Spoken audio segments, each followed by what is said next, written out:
전정희 작가 단편소설. 제목 묵호댁입니다. 묵호댁은 고추밭에 가기 위해 집을 나섰다. 8월 중순으로 접어든 날씨는 어느새 막바지 기승을 부리는 더위를 밀어내고 있었다. 아직 긴 소매 옷을 꺼내 입지는 않았으나 아침 저녁으로 피부에 와 닿는 공기가 벌써 서늘했다. 해발 700m가 넘는 고랭지 지역인 평창 금당마을은 봄, 여름, 가을에 비해 유독 겨울이 길었다. 겨울이 되어 한 번 눈이 내리면 사나흘씩 집에 갇혀 지내기 일쑤였다. 눈 속에 파묻힌 동네는 끝없이 펼쳐진 묵호의 바다를 떠올리게 했다. 어디에 눈을 두어도 흰색으로 뒤덮인 평창과 묵호의 바다는 단지 색깔만 다를 뿐 끝을 가늠할 수 없는 것은 마찬가지였다. 묵호댁이 태어나고 자란 곳은 동해시의 논굴담길, 바닷가가 훤히 내려다 보이는 산비탈 동네였다. 그러나 묵호와 평창은 생계가 달랐다. 묵호는 바다를 터전으로 살았다.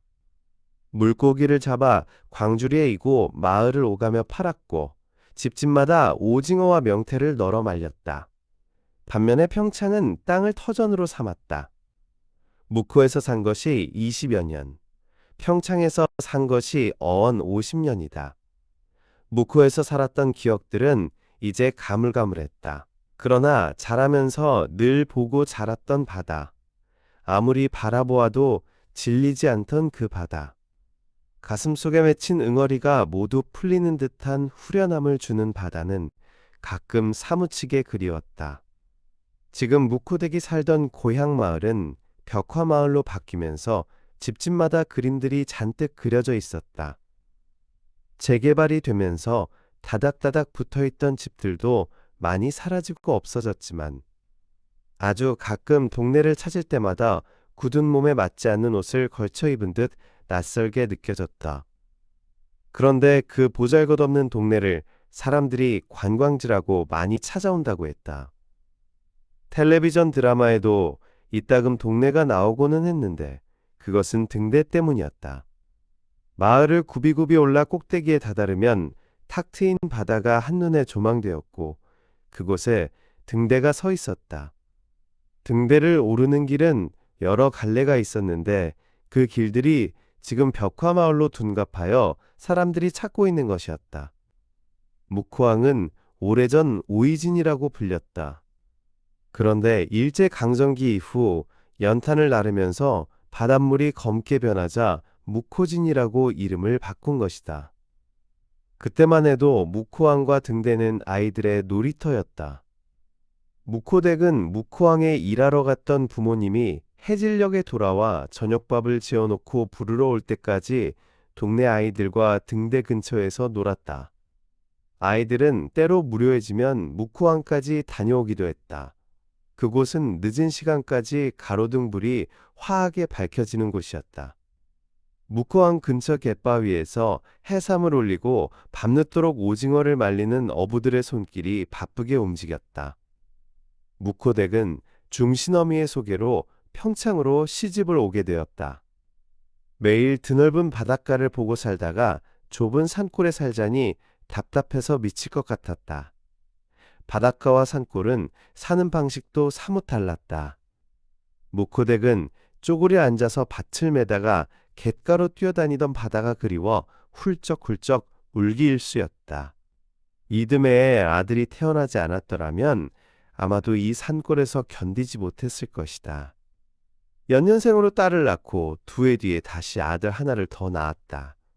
아이들을 키우며 바쁘게 사는 동안 남편과 정이 들고 또 어찌어찌 살다 보니 언 50여 년이라는 세월이 훌쩍 흘러버린 것이다. 묵호댁이 사는 금당마을은 고랭지 배추로 유명한 동네였다. 제초제를 사용하지 않고 농약을 사용하지 않아서 배추 포기가 그리 크지 않았지만 벌레가 뜯어먹은 자리까지 선명하여 도시 사람들은 오히려 좋아했다. 워낙 지대가 높다 보니 경작한 배추의 꽤 많은 양을 고라니와 토끼, 노루 같은 산짐승이 와서 먹어 치우기도 했다. 평창 배추는 겉은 짙은 녹색이고 속이 아주 노랑 배추여서 김치를 담갔을 때 아삭한 감칠맛이 돌고 오래 저장해도 무르지 않는 특성이 있어 흉장만 아니면 대부분 팔려나갔다. 무코댁이 주로 해온 농사는 감자와 고추, 그리고 고랭지 배추였다. 그러나 지금은 배추를 심을 땅도 없거니와 힘도 없어서 소량의 감자 농사와 고추 농사로 만족해야 했다. 올해 무코댁이 심은 배추는 겨우 자식들에게 줄 김장 배추 몇십 포기 뿐이었다. 무코댁은 젠걸음으로 고추밭을 향해 걸었다. 노는 한 톨도 없고 비탈진 밭만 사방에 널려 있었다. 한참을 걷다가 숨이 가빠진 무코댁은 잠시 걸음을 멈추었다. 큰 골짜기는 아니지만 읍내까지 거리가 대략 1km 조금 넘는 이곳 산골의 집들이 옹기종기 정답게 모여 있었다.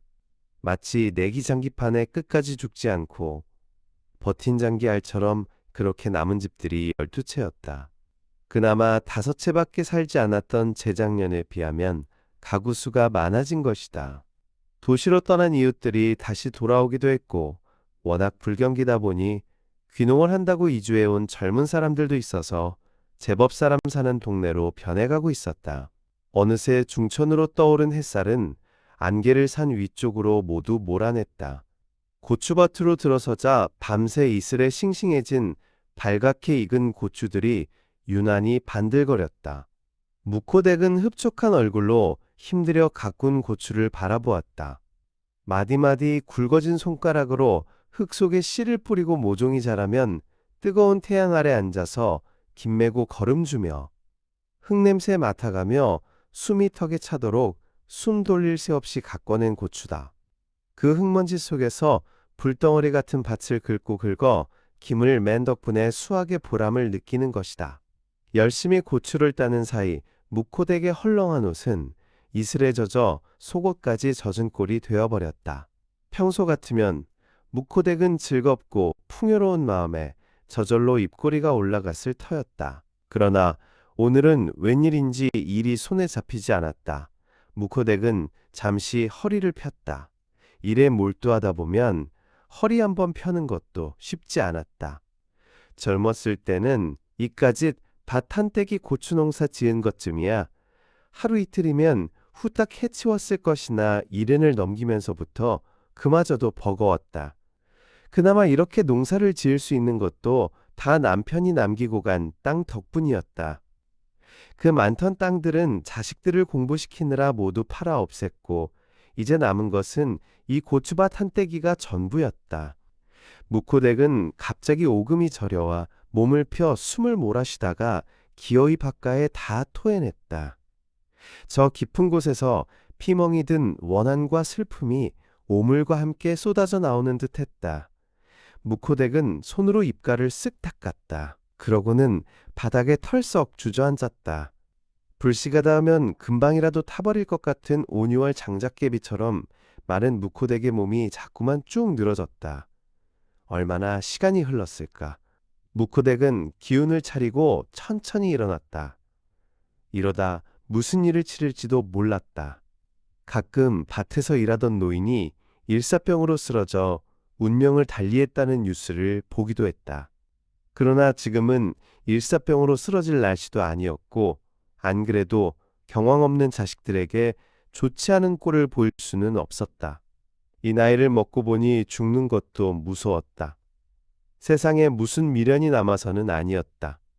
다만 죽더라도 자식들 편할 때, 자식들 고생시키지 않게 날씨도 춥지도 덥지도 않은 그런 날에 죽었으면 싶었다. 무코댁은 일어나서 옷을 털었다. 다 딴 고추는 세 자루나 되었다. 무코댁은 그중 한 자루를 머리에 이고 비탈진 산길을 서둘러 내려갔다. 언제 와 있었는지 경미 엄마가 자신의 고추밭을 열심히 파고 있었다. 30 후반의 경미 엄마는 남편이 실직하자 1년 전에 금당마을로 귀농해온 젊은 부부의 아내였다. 무코댁 근처의 땅에 경미 엄마의 고추밭이 나란히 있었다. 감자는 이미 수확이 끝났고 고추밭에서 고추를 따는 것 외에 호미로 땅을 팔 이유가 무엇일까 싶었지만 경미 엄마는 묵호대기 옆을 지나는 것도 모른 채 무언가를 땅속에 넣고 다시 열심히 묻었다. 묵호댁은 뭘 그렇게 열심히 파서 묻느냐고 물으려다가 말할 기운도 없어 가만히 서 있었다. 그런데 수상한 것은 경미 엄마의 행동이었다. 고추가지를 꺾어 묻어놓은 곳에 땅을 덮은 뒤 밟고 있던 경미 엄마는 묵호댁을 보자 화들짝 놀라는 것이었다. 아휴, 놀래라. 할머니 언제 오셨어요? 간 떨어질 뻔했네요. 아직 농사에 익숙하지 않은 경미 엄마는 실수가 많았다. 그래서 묵호댁이 이것저것 살갑게 가르쳐주고 챙겨주었다. 남편을 따라 귀농을 하기는 했으나 경미 엄마는 농사에 관심이 없었다. 그녀는 어떻게 해서든지 이곳을 다시 떠나고 싶어하는 눈치였다. 뭐 꿀단지라도 숨기는 거요. 맛있는 거면 나눠 먹고. 별거 아니에요. 괜히 나 때문에 놀란 것 같아 내가 다 미안하네. 순간 묵호댁이 고추를 따러 밭에 온 것을 못 볼 정도로 고추밭에 오래 누워 있었나 하는 생각이 들었다. 경미 엄마가 묵호댁을 보고 가슴을 쓸어내리도록 놀란 것이 미안해서 묵호댁은 미안하다고 다시 말한 뒤 걸음을 옮겼다. 집으로 돌아온 묵호댁은 머리에 쓴 수건을 벗어 얼굴에 땀을 닦은 후 평상에 드러누웠다. 읍내장날이라 몇 집은 일찍장에 나가고 나머지 집들은 밭에 나가 일을 하는지 동네는 개 짖는 소리 하나 없이 조용했다. 누워서 하늘을 바라보았다가 묵호댁은 긴 한숨을 토해냈다. 원주에 살고 있는 아들의 얼굴이 떠올랐기 때문이었다. 아침부터 유독 기운이 없고 체기가 있는 것 같은 속하며 으슬으슬한 기까지 느껴졌고 뭔가 해야 할 일을 잊은 듯한 뒤숭숭함이 모두 아들 탓임을 묵호댁은 모르지 않았다. 애써 생각하지 않으려고 했으나 실은 머릿속을 내내 어지럽히고 있던 아들에 대한 걱정은 다시금 현실이 되어 묵호댁 가슴을 짓눌렀다. 얼마 전 며느리가 다급한 목소리로 전화를 걸어왔다. 아들이 사기를 당했는데 당장 3천만 원을 물어주지 않으면 경찰에 구속될 것이라고 했다. 여기저기서 돈을 끌어모아 2,500만 원은 겨우 구했는데 나머지 500만 원이 더 필요하다고 했다. 어머니 정말 죄송하지만 어떻게 500만 원만 구해주시면 안 될까요? 며느리의 전화를 받고 묵호댁은 눈과 가슴에서 쿵 하고 무너지는 소리가 들렸다. 이 일을 어떻게 한단 말인가. 돈이 있으면 당장 해주면 그만이었지만 묵호댁에게 그렇게 큰 돈이 없었다. 돈을 마련하지 못한 채 마음속 절망감만 속절없이 키워가며 시간이 흘렀다. 묵호댁은 갑자기 번개같이 떠오른 생각에 평상에서 벌떡 일어났다. 눈알이 반짝반짝 빛났다. 마당에 널어놓은 고추가 덩달아 반짝반짝했다.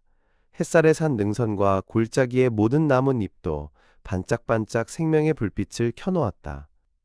거기에 때늦은 벚꽃과 호박꽃도 햇살을 머금고 반짝였다. 해는 산마루를 지나 골짜기를 향해 다름박질하고 매미는 요란스럽게 맴맴거렸다. 멀리 보이는 산은 반짝이는 나뭇잎들과 맑은 산 개울물이 흐르는 소리로 가득했다. 묵호댁은 잠시 망설이다가 방으로 들어갔다. 어떻게든 아들이 구속되는 것은 막아야 했다. 장롱 속 깊이 넣어두었던 금부치를 꺼냈다. 시집 올 때 어머니가 당신의 친정어머니에게 물려받은 금비녀를 묵호댁 손에 쥐어주며 꼭 필요할 때 팔아서 쓰라고 준 것이었다. 그리고 남편이 살아생전 유일하게 해준 금반지, 자식들이 결혼하면서 마련해준 목걸이도 있었다. 어차피 장롱 안에서 평생을 썩고 있었고 한 번도 몸에 지녀본 적이 없었던 것들이었지만 꺼내놓고 보니 마음이 허전했다. 살면서 이 금부치들을 팔아야 할 수많은 사건이 있었지만 자신이 죽고 난 뒤 장례 비용에 보탤 요량으로 악착같이 간직해온 패물이었다. 그러나 이깟 금부치가 자식의 안위보다 중할 수는 없었다. 묵호댁은 빠른 걸음으로 장터를 향해 걸었다. 다리가 자꾸 꼬이고 휘청거려 몇 번 넘어질 뻔했지만 묵호댁은 금은방을 찾아 성큼 들어섰다. 떨리는 손으로 금비녀와 목걸이, 팔찌, 반지 등을 진열대 위에 쭉 꺼내놓았다. 자신의 물건인데도 마치 남의 물건을 처분하는 것처럼 손도 마음도 떨렸다. 요즘은 금값 시세가 많이 떨어졌다는 금은방 주인의 목소리가 아주 멀리서 들려오는 듯 했다. 아무려나 흥정을 끝내고 주는 대로 받아서 세워보지도 않고 돈을 챙겨 도망치듯 금은방을 나왔다. 그런데 하필이면 금은방을 나오면서 옆집에 사는 박씨와 딱 마주친 것이다. 무코덱은 마치 바쁜 일을 하다 들킨 것 같은 심정으로 대번에 얼굴이 벌개졌다. 그냥 모른 척 지나가면 좋겠는데 눈치 없는 박씨는 무코덱을 잡아세웠다. 무코덱, 여긴 무슨 일로 왔어? 무코덱은 박씨의 눈을 정면으로 보지 못한 채 손사래를 치며 바쁘게 터미널로 걸어갔다. 며느리에게 미리 전화를 걸어 터미널에서 만나기로 약속했기에 대합실에 들어가 눈으로 며느리를 찾았다. 며느리는 아직 도착하지 않았는지 보이지 않았고 아까 산에서 만난 경미 엄마가 어느새 터미널에 와서 앉아 있는 것이 눈에 띄었다. 할머니, 오늘은 동해 번쩍 서해 번쩍 하시네요. 터미널에는 웬일이세요? 우리 며느리 좀 기다리느라고. 경미 엄마는 웬일이야? 누구 마중 나왔어? 전 서울로 가는 버스를 구경하려고 왔어요. 버스는 구경해서 뭐하게? 못 타본 것도 아닐 텐데. 저는 서울로 올라가고 싶어 미치겠어요. 여기가 너무 답답해요. 무코덱은 찬찬히 경미 엄마를 눈여겨보았다. 진하게 한 화장하며 온맵시가 촌에서 살 여자가 아니라는 것을 온몸으로 말해주고 있었다. 얼핏 보기에 장터금당 커피숍에 온 새로운 아가씨라고 해도 믿을 정도였다. 도시에서 살다 오면 처음에는 다 그래. 나린애도 그랬고 민철이네도 처음 이사와서 그랬어. 시간이 지나면 괜찮아질 거야. 아니에요. 아무리 시간이 흘러도 전 여기서 못 살 것 같아요. 그래서 저는 짬나는 대로 이 터미널에서 동서울행이나 상봉동행 버스를 바라보고 있어요. 저 버스를 타고 서울로 올라가고 싶어요. 그나마 저 버스를 바라보고 있으면 숨통이 트이는 것 같아요. 경미 엄마는 무코덱을 붙잡고 하소연을 했다. 경미 엄마는 평소와 달리 몹시 초조해 보였다.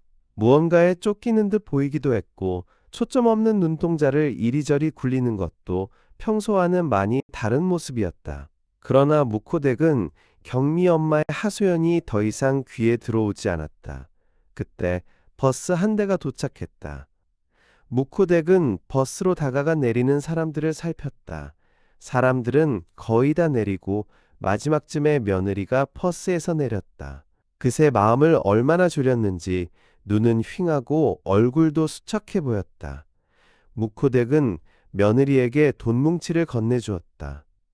이거 갖고 가서 급한 불부터 꺼. 어머니, 이 돈이 어디서 나셨어요? 그런 건 신경 쓰지 말고 얼른 가지고 가라. 네가 고생이 많구나. 무코덱은 며느리를 다시 원주행 버스에 태워보내고 천천히 집으로 돌아왔다. 하루가 참 길다는 생각이 들었다. 그런데 동네에 들어서자 최 씨네가 도둑을 맞았다고 난리들이었다. 최 씨가 밭에서 일하고 점심을 먹으러 집에 돌아와 보니 안방 장롱이 열려 있고 방 안에 서랍이란 서랍이 모두 열려 있었으며 아들의 결혼 패물과 최 씨 부인의 금부치가 전부 사라졌다는 것이다. 동네 사람들은 삼삼오오 모여 최 씨네의 일로 수군거리기 시작했다. 무엇보다 금당마을은 15년 넘게 범죄 없는 마을로 지정되었는데 이 도난 사건으로 전통이 깨졌다며 분개하고 있었다. 그렇게 분개하고 있을 때 박 씨가 말했다. 그런데 아까 장터 금은방 앞에서 무코덱을 봤는데 거기서 나오더라고. 내가 아는 체를 했는데 못 들은 척하고 그냥 가던데. 그 말을 들은 동네 사람들은 무코덱을 의심하기 시작했다. 다음 날부터 동네 사람들은 서로 만났다 하면 무코덱 이야기로 시작해서 헤어질 때까지 무코덱 이야기를 하며 의심을 키워나갔다. 까마귀 날자 배 떨어지고 배나무 밭에서 갓근을 고쳐매지 말라고 했던 옛말이 하나 그럴 것이 없다는 생각이 들었다. 그러나 무코덱은 자신만 떳떳하면 된다는 생각에 전혀 동요하지 않고 고추밭에 나가 열심히 남은 고추를 땄다. 동네 사람들은 무코덱이 도둑질을 해놓고도 어쩌면 저렇게 뻔뻔스럽게 모른 채 하고 있냐며 몹시 나쁜 사람이라고 몰아가기 시작했다. 시간이 흐르면서 온 동네 사람들은 무코덱을 따돌렸고 대놓고 피하고 인사조차 하지 않았다. 얼마 후 경미 엄마가 무코덱이 버스터미널에서 돈 뭉치를 며느리에게 건네는 것을 보았다고 이야기를 보탰다. 그 말은 안개가 번지듯 순식간에 온 동네 사람들에게 퍼졌다. 이제 동네 사람들은 무코덱을 아예 도둑으로 단정해버렸다. 그런데 그중 유일하게 음성댁만이 무코덱의 편을 들었다. 무코덱이 절대로 그럴 리가 없다고 동네 사람들한테 호소해 보았지만 아무도 믿어주지 않았다. 순간 머릿속에 번개처럼 스쳐가는 생각이 있었다. 바로 고추밭에서 무언가를 묻던 경미 엄마와 무코덱을 보고 깜짝 놀라던 그 표정이 생생하게 떠오른 것이다. 만약에 경미 엄마가 범인이라면 무코덱은 사람들의 의심에서 바로 노연할 수 있었다.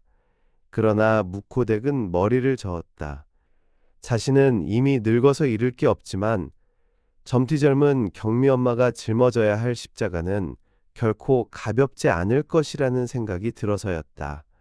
무엇보다 도시에서 살지 못하고 겨우 시골로 귀농했는데 도둑이라는 낙인까지 찍힌다면 더 이상 도망칠 곳도 없는 경미 엄마는 살아갈 의욕을 잃을 것이다. 무코덱, 왜 당하고만 있어? 대기한 일이 아니라고 말해야지. 지들 마음대로 떠들라고 해. 나만 아니면 됐지 뭐. 아이고, 속 터져?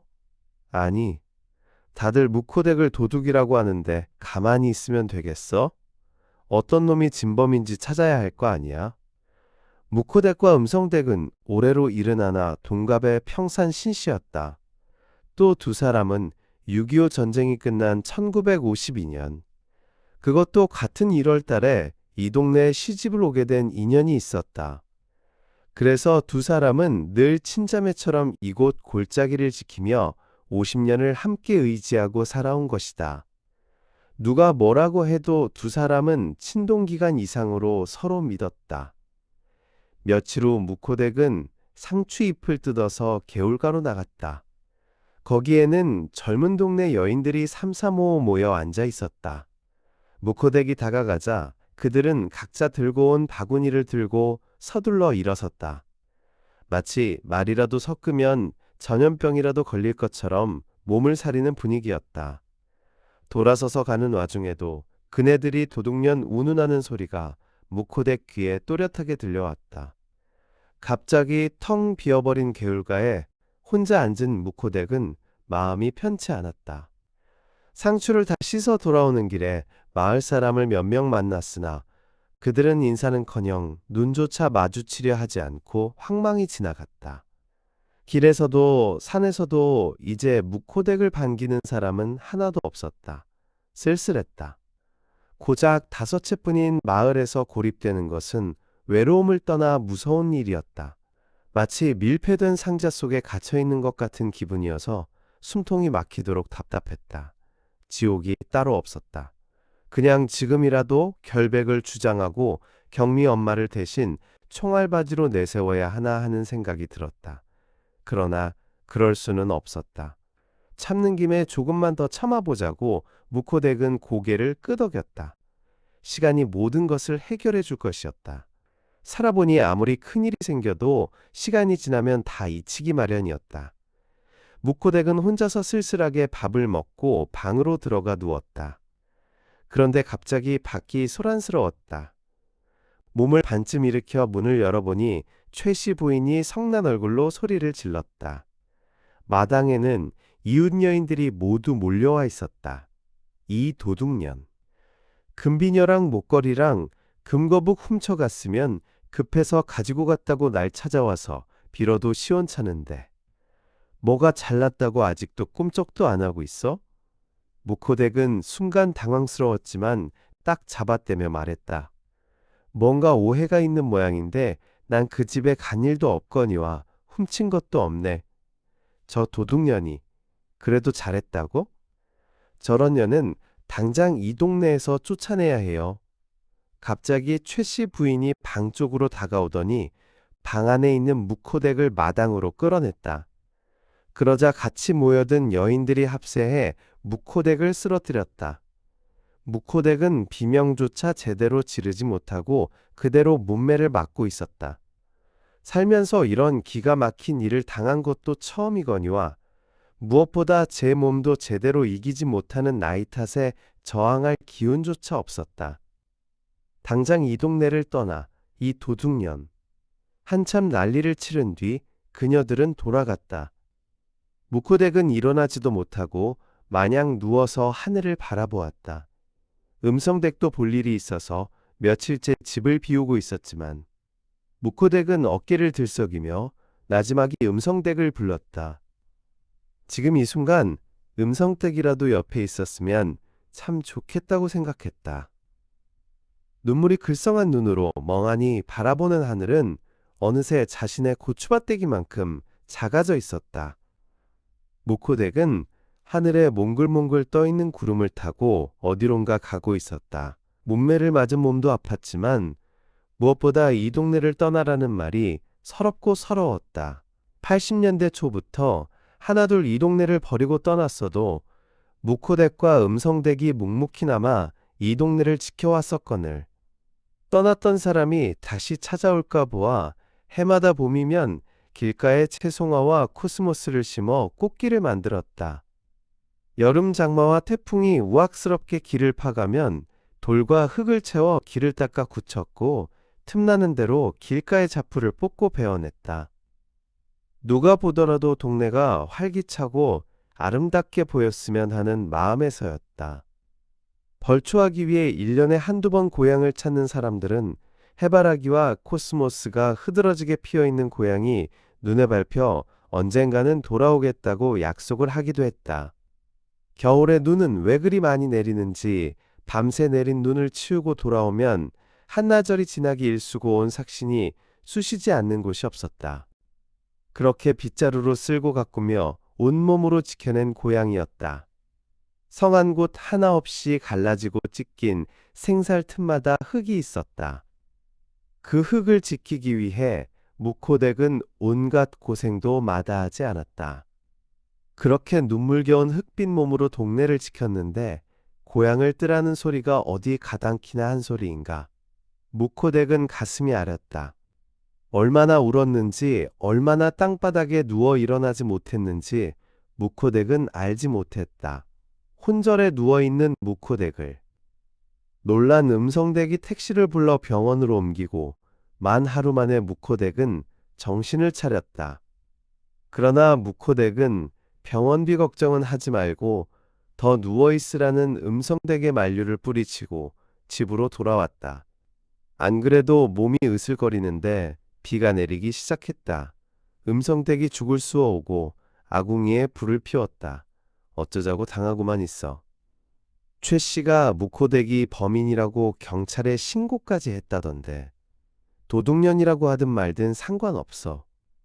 나야 이제 다 살았는데 그까지 도둑년 소리 좀 들으면 어때서? 묵호댁은 방문을 열고 내리는 비를 하염없이 바라보았다. 어릴 적 아이들은 뱀을 죽이면 반드시 나무에 걸어두었다. 흙내를 맡으면 뱀이 다시 살아나서 밤중에 이불 속으로 찾아와 복수한다는 걸 믿었기 때문이었다. 이렇게 비가 오는 날이면 흙내가 더 진동해 묵호댁 코를 파고들었다. 묵호댁은 갑자기 이 세상 사람이 아닌 남편이 생각나 가슴이 저려왔다. 내일은 남편 산소에 가야겠다고 생각하며 묵호댁은 고단한 몸을 뉘었다. 날이 밝자 묵호댁은 소주 한 병과 오징어포를 들고 남편의 묘를 찾았다. 남편의 무덤은 둥그렇고 평화스럽게 보였다. 묵호댁은 남편에게 술 한 잔을 고해주고 나머지는 자신이 다 마셔버렸다. 술이 얼큰하게 올라오자 절로 신세 한탄이 나왔다. 홀로 써야 할 자식들은 끊임없이 일을 저질러 모아둔 돈을 홀랑 가져갔다. 그래도 재산 없이 사는 고달픔은 참을 수 있었는데 이제는 도둑년이라는 누명까지 뒤집었었다. 모든 현실이 슬프고 억울했다. 그래도 남편의 그늘에서 살 때가 참 행복했던 시절이라는 생각이 들었다. 무코덱은 고단한 몸을 무덤에 기대었다. 멀리 산 아래로 옹기종기 모여있는 마을이 무코덱 눈에 고스란히 들어왔다. 무코덱은 눈을 감았다. 아련했던 그 옛날 행복했던 한때가 무코덱 눈앞에서 펼쳐지고 있었다. 마당에 펴놓은 평상 위에 밥상이 놓여 있었다. 남편과 새아이가 둘러앉아 맛있는 밥을 먹고 딸과 아들은 학교 운동회에서 뽐낼 춤과 노래를 맘껏 불렀다. 남편과 무코덱은 아이들의 노랫소리에 맞춰 박수치고 온 가족의 웃음소리가 담장으로 퍼져나갔다. 가난했지만 참 단란한 가정이었는데 남편은 왜 그리 일찍 세상을 떠났을까? 남편이 죽고 한창 크는 새아이를 뒷바라지하는 일도 쉽지 않았다.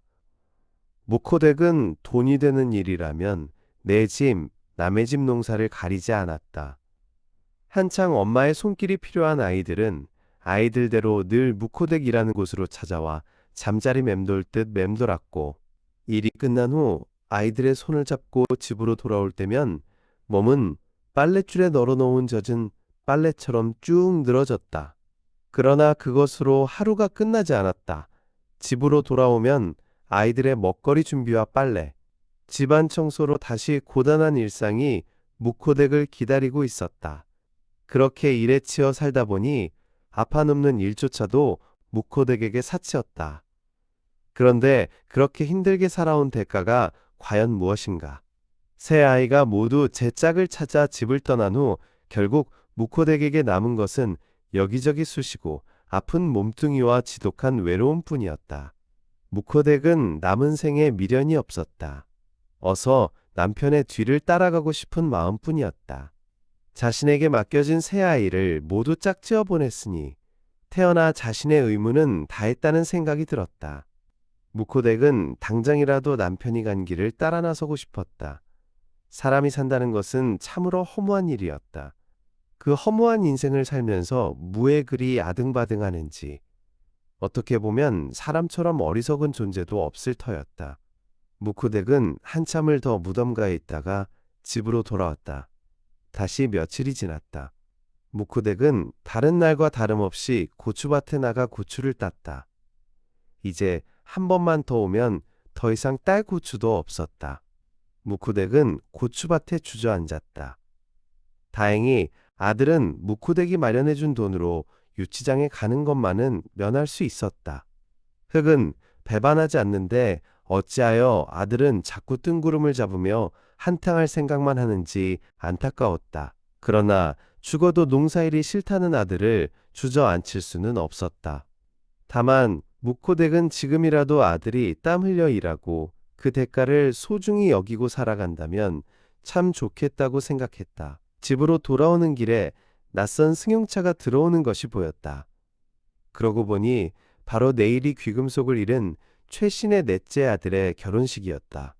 잔치 준비를 하느라 며느리 셋이 서울에서 내려와 결혼 준비를 하느라 분주했다.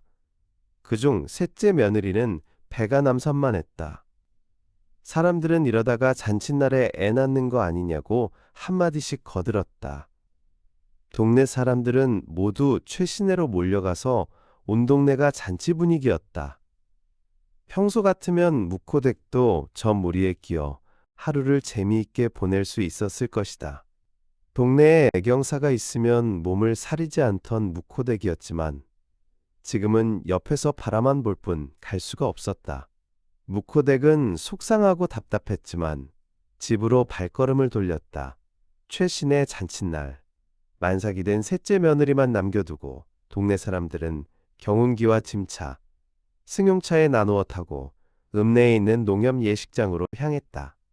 무코덱이 예식장에 가는 걸 반기는 이는 없겠지만 가서 부조라도 해야겠다는 생각에 장롱에서 한복을 꺼냈다. 그때 음성댁이 한복을 차려입고 들어왔다. 무코덱도 결혼식장에 가려고? 그래, 한 동네 사는데 어떻게 안 가봐. 도둑년이라고 따돌림을 놓는데 뭐하러 가려고 그래? 맞은 게 억울하지도 않아? 나 같으면 폭행죄로 고소를 하겠구만. 아무리 나를 도둑년이라고 해도 내 할 도리는 해야지.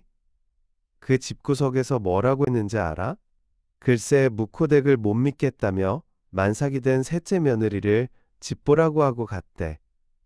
그런데도 갈 거야? 그건 그거고 잔치인데 가봐야지. 동네는 고요했다. 모두 떠나고 최씨네 셋째 며느리만 남고 동네를 비운 것이다. 묵호댁은 음성댁과 나란히 걸어서 농협 예식장에 도착했다.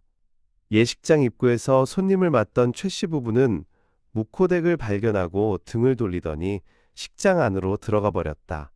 동네 사람들 역시 묵호댁을 본체만 채했다. 새로 이사온 젊은 사람들도 마찬가지였다. 묵호댁은 개의치 않고 축의금 봉투를 내고 식장 안으로 들어가 자리에 앉았다. 그런데 앞과 뒤, 옆에 앉아있던 동네 사람들이 우르르 일어나 다른 자리로 옮겨 앉는 것이었다. 예식이 막 시작할 무렵 젊은 청년이 느닷없이 묵호댁 앞으로 봉투를 내던졌다. 그 봉투는 묵호댁이 들어올 때 축의금으로 냈던 부조금이었다.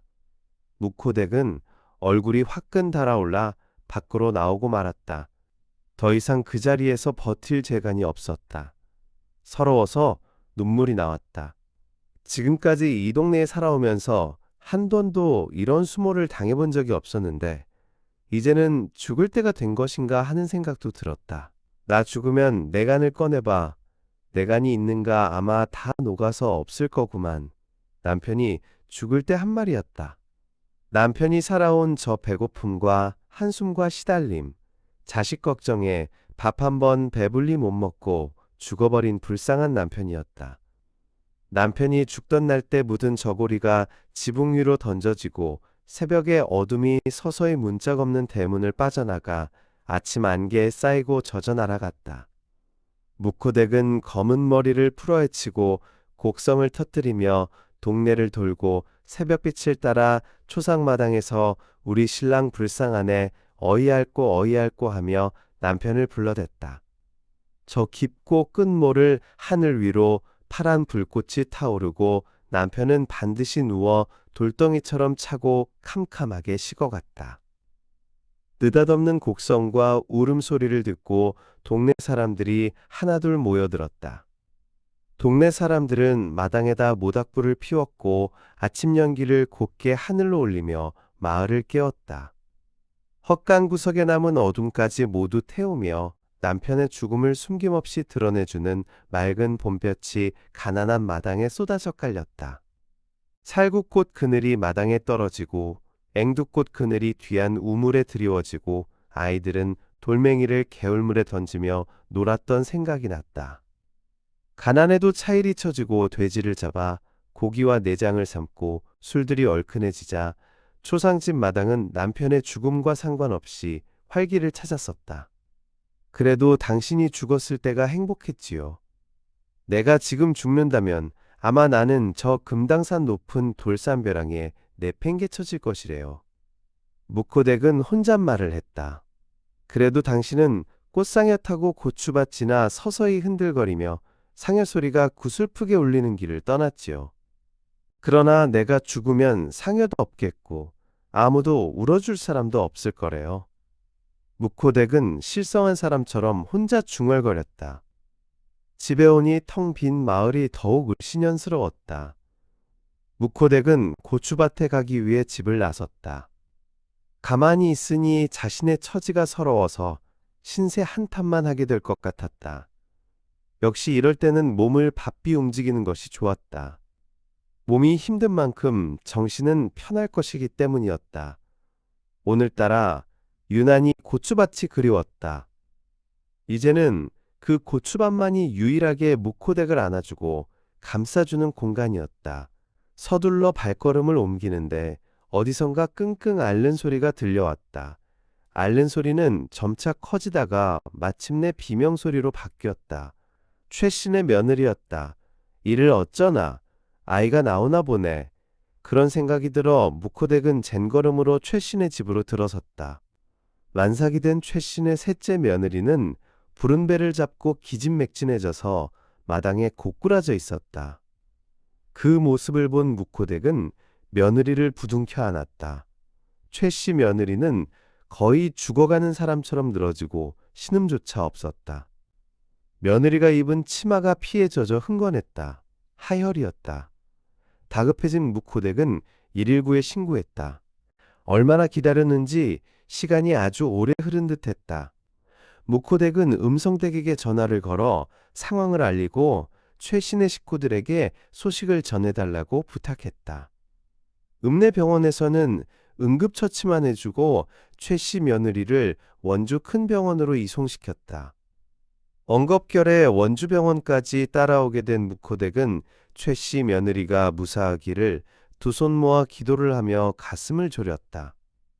드디어 아기 울음소리가 들렸다. 새 생명이 태어난 것이다.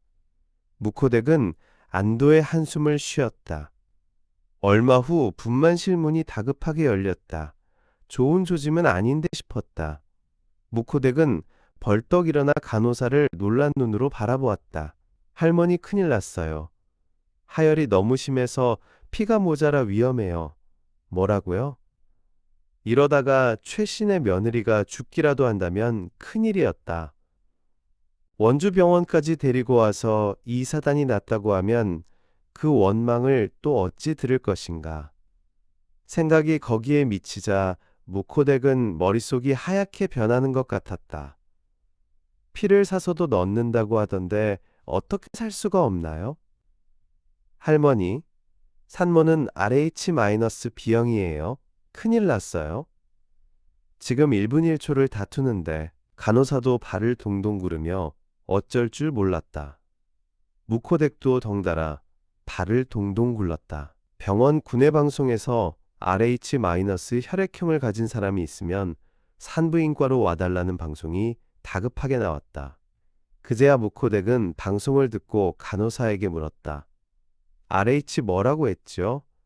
RH-B형이요. 할머니, 내 며느리가 그런 귀한 피라고 하는 소리를 들었어. 그럼 할머니 빨리 연락해 보세요. 묵호댁은 간호사에게 이끌려 안으로 들어가 며느리에게 전화를 걸어 급히 병원으로 오게 했다. 무슨 일인지 모르지만 급히 쫓아온 묵호댁 며느리는 다행히 최씨네 며느리와 혈액형이 같았다.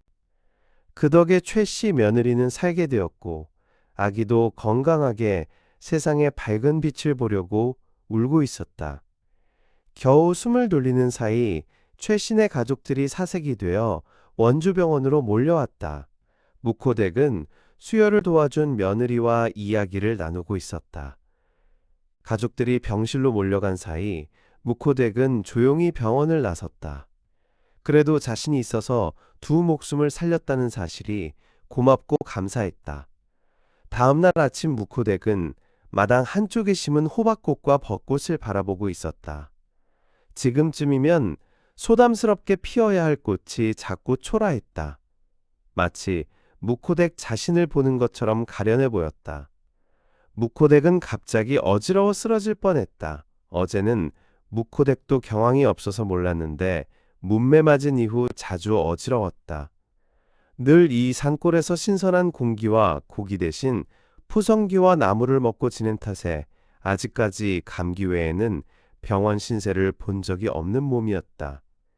오늘도 여느 때처럼 강 쪽에서 불어올라온 바람이 골짜기의 안개를 산으로 밀어 올리고 있었다. 안개는 쌀랑눈처럼 산비탈의 밭을 감싸고 산등성이를 향해 다름질쳤다. 바람이 골짜기를 맴돌면 안개도 따라서 소용돌이를 쳤다. 아침마다 거대한 안개의 군무가 골짜기를 휘감고 있는 것이다. 매일 보았던 안개의 웅장한 모습을 묵호댁은 오늘 처음 본 것 같이 느껴졌다. 참 아름답고 멋스럽다고 생각했다. 어느새 산 위로 빨간 등산모 같은 해머리가 솟아올랐다. 안개는 바쁜 듯이 하늘을 향해 날아올라 하얀 구름을 만들어내고 골짜기는 햇살을 받기 위해 안개를 모두 몰아냈다. 그러면 산과 골짜기의 모든 나뭇잎이 반짝반짝 생명의 불빛을 켜놓았다. 때늦은 벚꽃과 호박꽃도 햇살을 머금고 반짝였다. 그러나 안개 속에서 볼 때보다 한결 초라해 보였다. 해가 앞산 마루에 둥실 떠오르자 무코덱은 집 근처 공터에 심어놓은 찰옥수수를 따러 갔다. 찰옥수수를 5개 따서 돌아서다가 잠시 무슨 생각이 들었는지 다시 10개를 더 땄다. 경미 엄마에게 주기 위해서였다. 무코덱은 옆에 있는 경미 엄마네 집으로 갔다. 경미 엄마는 부엌에서 점심을 준비하고 있었다. 경미 엄마, 이거 찰강냉이. 이거 마지막 강냉이인데 한번 먹어보고 맛있으면 내년에 많이 심어 먹으래. 할머니. 찰강냉이를 받아든 경미 엄마는 무코덱의 눈을 똑바로 쳐다보지 못했다. 무슨 말을 하는지 다 알아. 산골 생활이 답답하고 어렵더라도 이 산골에서 살아봐. 볼에 좋은 곳이야. 이 동네도 정들면 도시 생활이 잊힐 때도 있을 거래. 난 이 동네에 시집와서 50년 넘게 동네를 지키고 살아왔어. 여기는 원주보다도 좋고 묵호보다도 더 좋아. 할머님, 경미 엄마가 무슨 말을 하려고 하자 무코덱은 얼른 일어나 피해버렸다. 집으로 가던 중에 최신혜를 만났다. 최신혜는 지금 막 병원에서 돌아오는 중이었다. 그들은 무코덱을 보고 다가와 손을 잡았다. 할머니 고맙습니다. 우리 며느리 살려줘서. 고맙기는. 누구라도 눈으로 보았으면 했을 일인데 그동안 당했던 수모가 눈 녹듯이 사라지는 것 같았다. 무코덱은 눈물이 나는 것을 애써 참으며 서둘러 집으로 돌아왔다. 해가 저물자 몹시 외로웠다. 무코덱은 소리 없이 저무는 오래된 산을 바라보았다. 또 하룻밤이 지나갔다. 아침부터 동네 남자들은 동네 이장집에 모였다가 마을 입구에 장승처럼 세워진 춘천지방법원 원주지원에서 지정해준 범죄 없는 마을 팻말을 제거하고 다시 무코덱 마당으로 모여들었다. 무코덱이 사람을 살린 것은 살린 것이고 도둑질을 한 짓은 한 것이니까. 그리고 우리 동네는 도둑년과 함께 살 수 없으니까 하루빨리 이 동네를 떠나시오. 무코덱은 아무 말도 하지 않고 한숨만 쉬었다. 그때 음성댁이 나섰다. 당신들 무코덱이 도둑질하는 거 봤어? 본 사람 있으면 나와봐. 동네 사람들은 조용해졌다. 무코덱은 납처럼 무겁게 몸을 일으켜 세워서 방문을 열고 모습을 드러냈다. 그렇지 않아도 내가 떠나려 하오. 나도 준비할 일이 있으니 며칠만 말미를 주래. 그러면 여러분이 원하는 대로 하겠소? 그동안 피해를 입혀 죄송하오. 무코덱은 그들 앞에서 울음을 보이지 않으려고 애써 참았다가 방문을 닫고 울음을 터뜨렸다. 그러자 음성댁도 함께 따라 울며 말했다. 무코덱이 여기를 떠나서 어디서 살란가? 진짜로 무코덱이 훔쳤어? 아니요. 난 훔치지 않았어. 그러면 어째서 반박을 안 해? 도대체 다 늙어서 이게 무슨 꼴이야. 동네가 늙었어. 도시에서 젊은 사람들이 살아보겠다고 이사까지 왔는데 이런 꼴을 보여주면 되겠어? 그때였다. 경찰차가 올라오고 있었다. 내가 시집와서 몇십 년을 살아보았어도 백차 한번 올라오는 거 못 봤다. 이제 차가 다 올라오고 이제 이 동네도 다 썩었어. 그래, 어떤 놈이 신고를 했어. 경찰차는 사람들이 많이 모여있는 무코덱 마당으로 들어섰다. 경찰이 차에서 내렸다. 여기 신분여 씨 댁입니까? 이장이 무코덱을 나오라고 하자 무코덱이 눈물을 닦고 나왔다. 신분여 씨입니까? 내가 신분여요.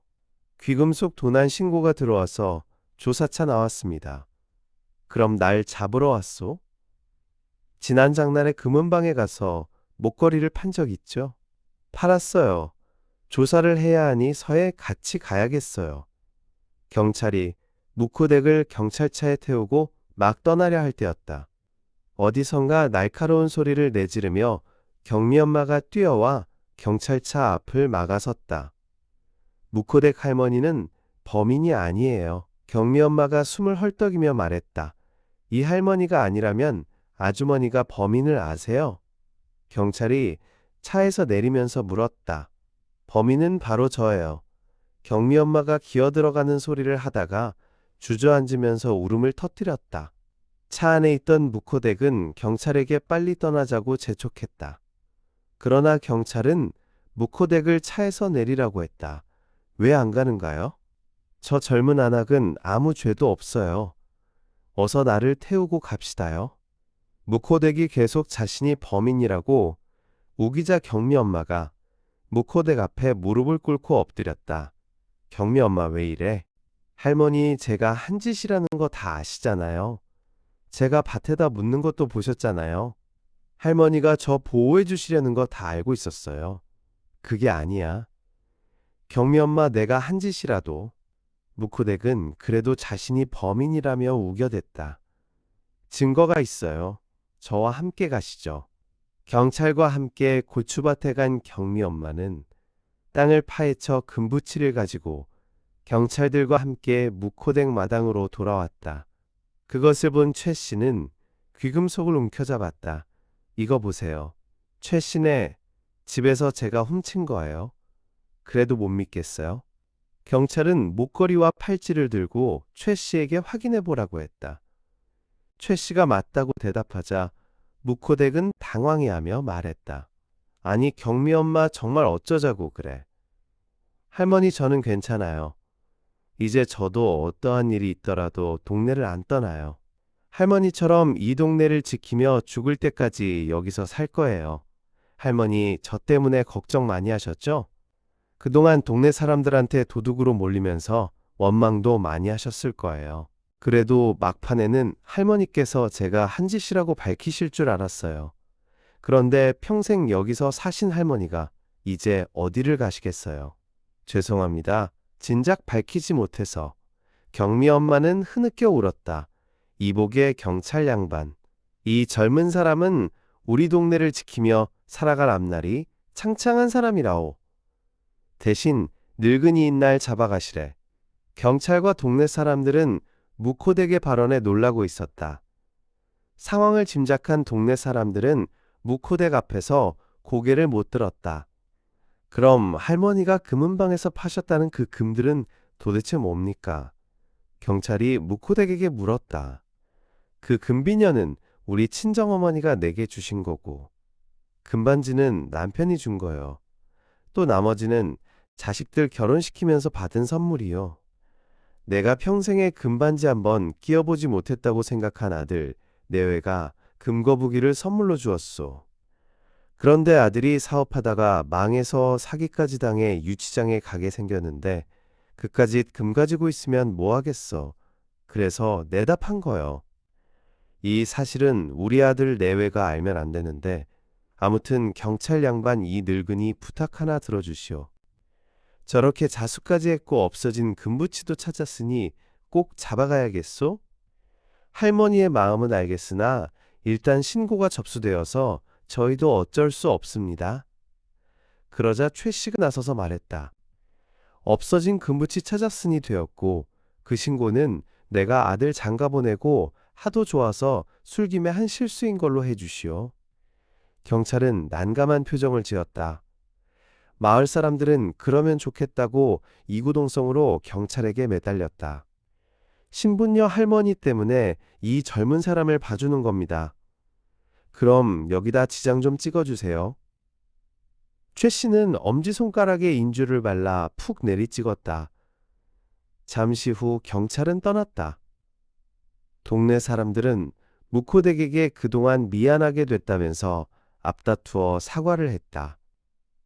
됐으니까 그 범죄 없는 마을 팻말이나 다시 잘 세워둬. 그걸 누가 철거하라고 했어?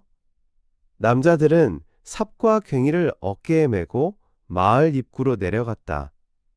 최 씨, 부인이 말했다.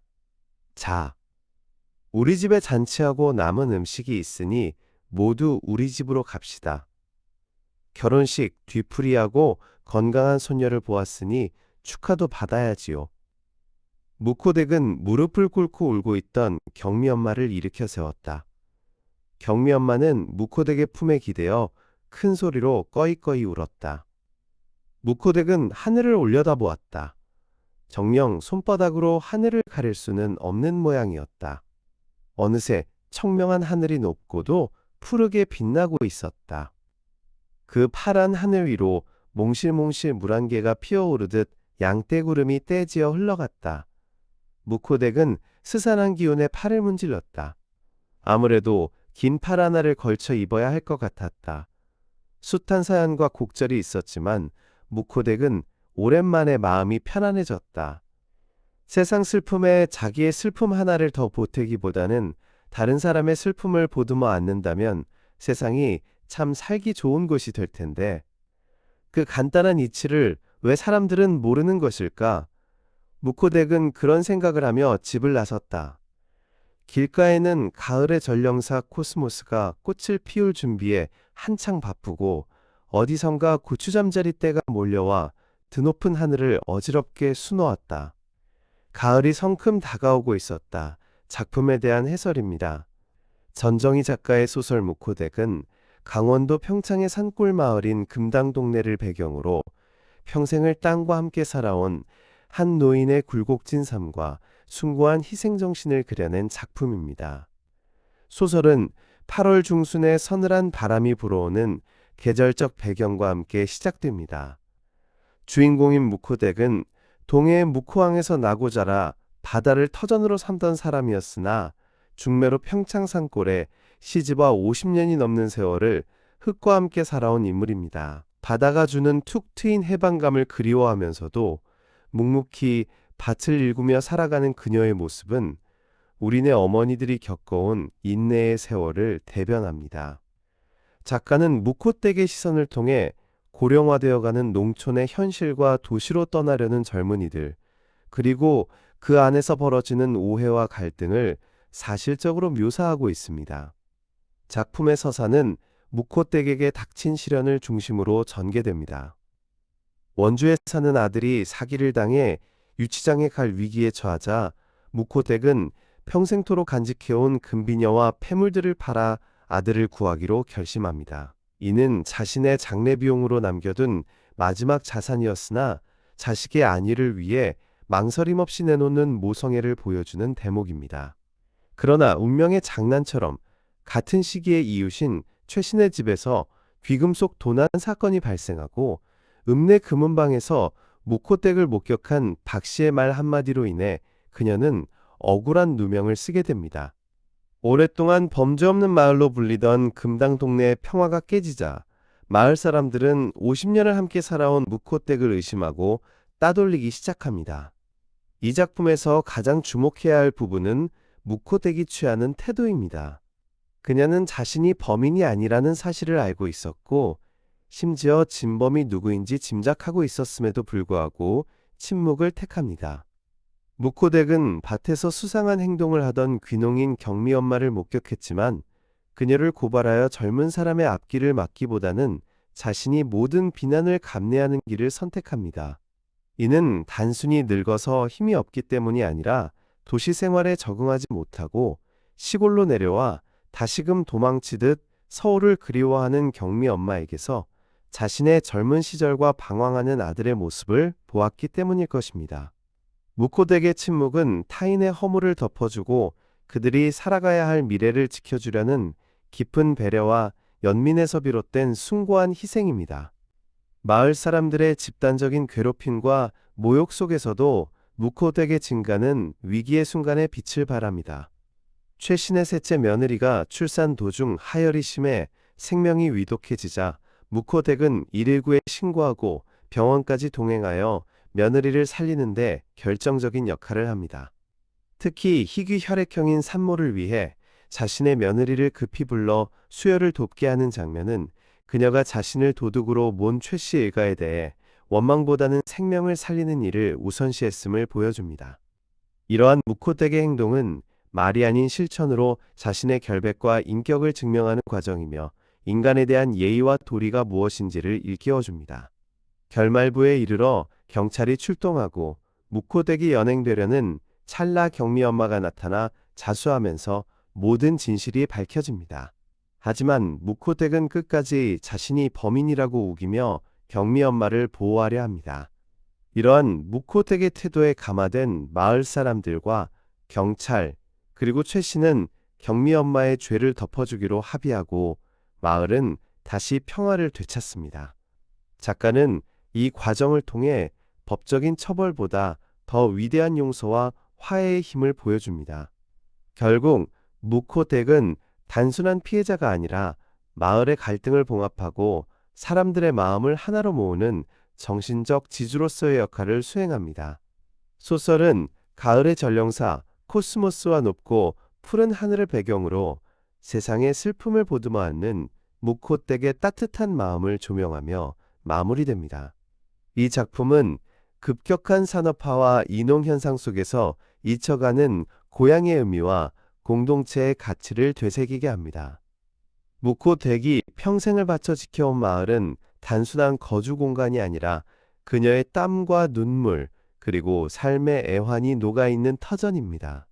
작가는 무코댁이라는 인물을 통해 척박한 땅을 일구며 자식을 키워낸 우리 시대 어머니들의 헌신을 기리는 동시에 타인의 고통을 외면하지 않고 품어 안는 넉넉한 마음씨가 얼마나 소중한 가치인지를 역설하고 있습니다.